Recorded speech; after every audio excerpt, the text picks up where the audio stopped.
বিধায়ক অসীম সরকারের কুরআন শরীফ নিয়ে মন্তব্যের বিরুদ্ধে কড়া জবাব দিলেন মৌলানা মুফতি জুবায়ের হোসেন।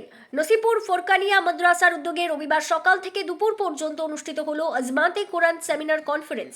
আজকের এই সভা থেকে বিজেপি বিধায়ক অসীম সরকারের মন্তব্যের তীব্র বিরোধিতা করেন মৌলানা জুবায়ের হোসেন। তিনি বলেন, অসীম সরকার মুসলিম ধর্মগ্রন্থ পবিত্র কোরআন শরীফ সম্পর্কে যে মন্তব্য করেছে তাতে আমাদের মনে তীব্রভাবে আঘাত লেগেছে।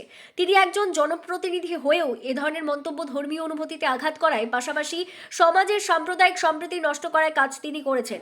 তিনি আরও বলেন, এভাবে পরিকল্পিতভাবে বিভাজনের রাজনীতি করা হচ্ছে। তাই সরকারের কাছে জোরালো দাবি, অসীম সরকারের বিরুদ্ধে অবিলম্বে আইনি ব্যবস্থা গ্রহণ করে তাকে গ্রেপ্তার করা হোক, যাতে ভবিষ্যতে কেউ ধর্ম নিয়ে বিদ্বেষমূলক মন্তব্য করার সাহস না পায়। প্রধান অতিথি হিসেবে উপস্থিত হওয়া পীর মৌলানা নিজামুদ্দিন মেজবাহি সাহেব তিনি তিনার বক্তব্যের মাধ্যমে কোরআন শরীফের মর্যাদা, ইসলামের শান্তি, শিক্ষা ও সামাজিক সম্প্রীতির গুরুত্ব তুলে ধরেন এবং এর পাশাপাশি স্থানীয় ব্যক্তিদের নানা প্রশ্নের স্পষ্ট উত্তর দেন তিনি।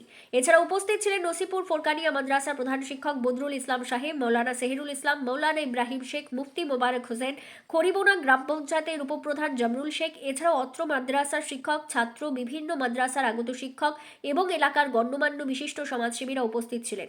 এ বিষয়ে আরো কি বলছেন শোনাবো আপনাদের। নসিপুর থেকে আজিমউদ্দিন শেখের রিপোর্ট, আখেরিগঞ্জ। ये मेरा नाम मोहम्मद निजामुद्दीन है। मैं जामिया अशरफिया मुबारकपुर ज़िला आज़मगढ़ का एक मुदर्रिस हूँ। मेरा यहाँ आना यहाँ के उलमा की दावत पर हुआ। मुझे बताया गया कि ये अज़मत कुरान कॉन्फ्रेंस है। मेरे आने से पहले और मेरे आने के बाद भी बहुत से उलमा ने अज़मत कुरान के ताल्लुक़ से लेक्चर्स दी और मेरे बारे में ये कहा गया कि कुछ अवाम के दीनी मसाइल हैं, वो सवालात आपसे पूछे जाएंगे, आप जवाबात दें। आप देख रहे हैं कि देर से मुझसे सवालात पूछे जा रहे हैं और मैं उनके जवाबात दे रहा हूँ। इनमें एक चीज़ का आपने ख्याल किया होगा कि मैंने जो भी जवाब दिया है तो कुरान पाक की आयत पढ़ करके जवाब दिया है। इसलिए हमने आज खास तौर पर किया है ताकि ये मालूम हो जाए कि अगरचे हम सवालों का जवाब दे रहे हैं मगर अज़मत कुरान का असर इसमें भी है। इसीलिए हमने बार बार और जगह जगह सवालों के जवाब में कुरान पाक की आयत करीमा पढ़ी है। एक चीज़ मैं अज़मत कुरान कॉन्फ्रेंस के हवाले से बयान कर दूँ कि कुरान अज़ीम की ये अज़ीम खूबी है कि ये नाज़िल हुआ आया तो बहुत पहले, यानी 1500 बरस पहले हुज़ूर शेर आलम जनाब मोहम्मद रसूलुल्लाह सल्लल्लाहु अलैहि वसल्लम पर नाज़िल हुआ। मगर आज के हालात देख करके हैरत होती है।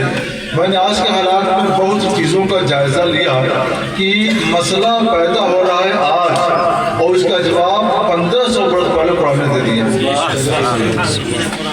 एक नहीं, बहुत से मसलों में मैंने देखा। अगर मुझे कहा गया होता तुम अगर तो कुरान पर बोलो तो मैं इसके दसियों मिसालें पेश करता कि आज ज़माना ने ये तहकीक की है, साइंसदानों ने ये रिसर्च किया है, आलिमों ने और दानिशवरों ने ये बात कही है बहुत तहकीक के बाद, और 1500 बरस पहले कुरान ने ये बात पहले फरमा दी। तहकीक आज हो रही है, हुक्म पहले बयान कर दिया गया, मसला आज पैदा होगा, हुक्म पहले बयान कर दिया। जी हुजूर, यहाँ पर आए इस प्रोग्राम में हमारे मुर्शिदाबाद की रानी तला पुलिस स्टेशन के अंदर नसीपुर फुरकानिया मदरसा, यहाँ का माहौल, यहाँ का जनगण कैसा लगा आपको? अल्हम्दुलिल्लाह बहुत अच्छा मिला। यहाँ पे मैंने देखा कि सब लोग मिलजुल कर मोहब्बत के साथ रहते हैं। यहाँ पर आपस में कोई भेदभाव नहीं है और सब एक दूसरे का एहतराम करते हैं, मोहब्बत से पेश आते हैं, इज्जत करते हैं, कोई किसी को बुरा भला नहीं करता। ये हमको बहुत अच्छा लगा और हम इसकी तारीफ करते हैं, ये बहुत अच्छी बात है। ऐसे ही हर जगह सबको मिलजुल करके रहना चाहिए। हमारा कहना ये है कि हमारे मुल्क में दो कौमें बसती हैं। मुख्तसर में हम कह सकते हैं एक का नाम मुस्लिम है और एक का नाम गैर मुस्लिम है। मुस्लिम में भी बहुत सी जमातें हैं और गैर मुस्लिम भी बहुत जमातें हैं, लेकिन थोड़े में कहा जाए मुख्तसर में तो मुस्लिम और गैर मुस्लिम भी दो हैं। इसको इनकी क्या हैसियत है, तो इनकी हैसियत वो है जो हमारे बदन में आँख की है। जैसे हमारे बदन में दो आँखें हैं एक दाहिनी आंख एक बाईं आंख, वैसे ये दोनों ख्वाबें ये हमारे मुल्क की दो आंखें हैं।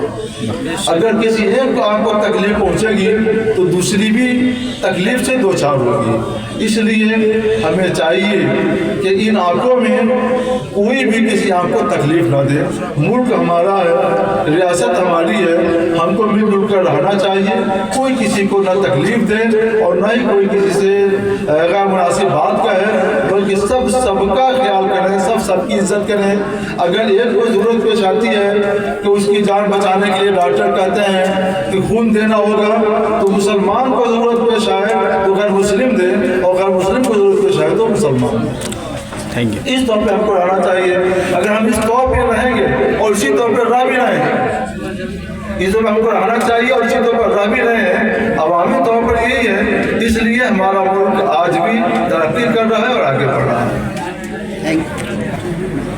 আজ 25শে জানুয়ারি রোজ রবিবার 2026 তানজিমে উলামায়ে ফুরকানিয়ার পক্ষ থেকে আজমাতে কোরআন সেমিনারের আয়োজন করা হয়েছিল। যে মহাগ্রন্থ ঐশীবাণী মহাবাণী সম্পর্কে এই পশ্চিমবঙ্গের নদীয়ার হরিণঘাটার বিজেপি বিধায়ক অসীম সরকার যে মহাগ্রন্থ সম্পর্কে আজকে বেশ কয়েকদিন পূর্বে অশালীন মন্তব্য করেছে, কুরুচিকর মন্তব্য করেছে, এর জন্য আজকে আমরা তার তীব্র প্রতিবাদ জানাচ্ছি এবং নিন্দা জানাই পশ্চিমবঙ্গবাসী হিসাবে। এবং আমাদের তানজিমে উলামায়ে ফুরকানিয়ার পক্ষ থেকে আজকে আমরা পুলিশ প্রশাসন এবং রাজ্য সরকার এবং সরকারি আধিকারিক তাদের কাছে আমরা একটি অনুরোধ করতে চাই যে কোরআন মাজিদ সম্পর্কে বিরূপ মন্তব্য করে সারা মুসলিম জাহানের প্রাণে আঘাত করেছে। এই জন্য অবিলম্বে তাকে অ্যারেস্ট করে ভারতবর্ষের সংবিধান মোতাবেক তার দৃষ্টান্তমূলক শাস্তির ব্যবস্থা করা হোক, যাতে ভারতবর্ষের সাম্প্রদায়িক সম্প্রীতি বজায় থাকে। একটা জিনিস আমরা দেখছি, আমাদের পশ্চিমবঙ্গে মুসলিম বিধায়ক অনেক আছে, আজ পর্যন্ত তারা মুখ খুলেনি। এই বিষয়ে কি বলবেন, কেন মুখ খুলছে না তারা? এখন তাদের এটা বিষয়, বিশেষভাবে যারা রাজনৈতিক নেতৃত্বে রয়েছেন, আমি তো মনে করি যে তাদের মুসলিম হিসাবে এই অন্যায়ের তীব্র প্রতিবাদ তাদেরও করা উচিত। তা একজন মুসলিম হিসাবে ধর্মীয় দায়িত্ব মনে করে এই অন্যায়ের প্রতিবাদ করা উচিত।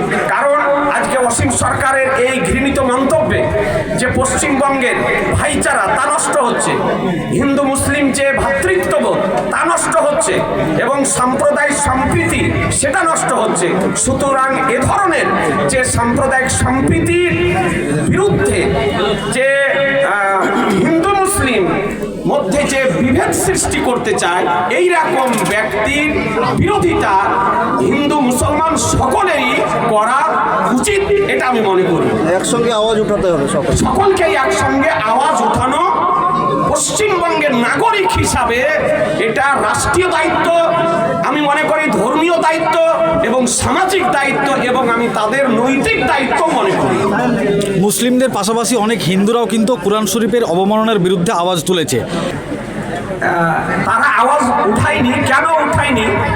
মনে হয় যে তাদের পিছনে কোনো রাজনীতিক কাজ করতেছে, এই জন্য হয়তো তাদের স্বার্থ সিদ্ধি মানুষে হয়তো এই অন্যায়ের প্রতিবাদ হয়তো করেনি, কিন্তু তারা জনপ্রতিনিধি। সুতরাং তাদের জনপ্রতিনিধি হিসাবে পশ্চিমবঙ্গের ভাইচারাকে ঠিক রাখতে গিয়ে, ভ্রাতৃত্ববোধকে ঠিক রাখতে গিয়ে তাদেরও এই অন্যায়ের তীব্র প্রতিবাদ করা উচিত। বিষয় হচ্ছে যে আজকে তানজিমে উলামায়ে ফুরকানিয়ার প্রচেষ্টায় এ পবিত্র সভা অনুষ্ঠিত হলো এবং এই সভায় যিনি প্রধান অতিথি হিসাবে তশরিফ নিয়ে এসেছিলেন, ইনি ভারতবর্ষের ফিকহ শাস্ত্রের গবেষকগণের মধ্যে একজন বিশেষ গবেষক এবং ইনাকে বলা হয় সিরাজুল ফুকাহা। সমস্ত বর্তমান সময়ের ফিকহ শাস্ত্রবিদগণের যাকে সূর্য বলে আখ্যায়িত করা হয়েছে, যিনি আমাদের পশ্চিম ভারতবর্ষের আহলুস সুন্নাত আল জামাতের যে একটা বিশেষ প্রতিষ্ঠান, আহলুস সুন্নাত আল জামাতের, যাকে জামিয়া আশরাফিয়া মুবারকপুর বলা হয়, সেই প্রতিষ্ঠানের তিনি একজন কর্ণধার এবং দারুল ইফতার তিনি প্রধান মুফতি এবং তিনি একজন ইসলামিক স্কলার, তিনি ইসলামিক একজন গবেষক।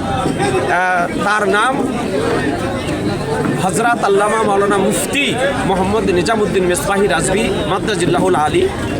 তাকে তানজিমে উলামায়ে ফুরকানে নিয়ে এসেছিলেন। তিনি সংক্ষিপ্ত আকারে আলোচনা করলেন এবং দর্শকদের কিছু প্রশ্নের উত্তর তিনি দিলেন। এবং তানজিমে উলামায়ে ফুরকানিয়ার পক্ষ থেকে হজরতকে ইমামে আজম আবু হানিফা অ্যাওয়ার্ড দিয়ে সম্মান প্রদর্শন করে তানজিমে উলামায়ে ফুরকানিয়া আজকের সভাতে বরণ করে নিয়েছেন। হুজুর আপনার নাম আর আমার নাম মোহাম্মদ জুবাইর হোসাইন রাজভী, আমি সহ শিক্ষক ফুরকানি আলিমি ইসলামিয়া মাদ্রাসা।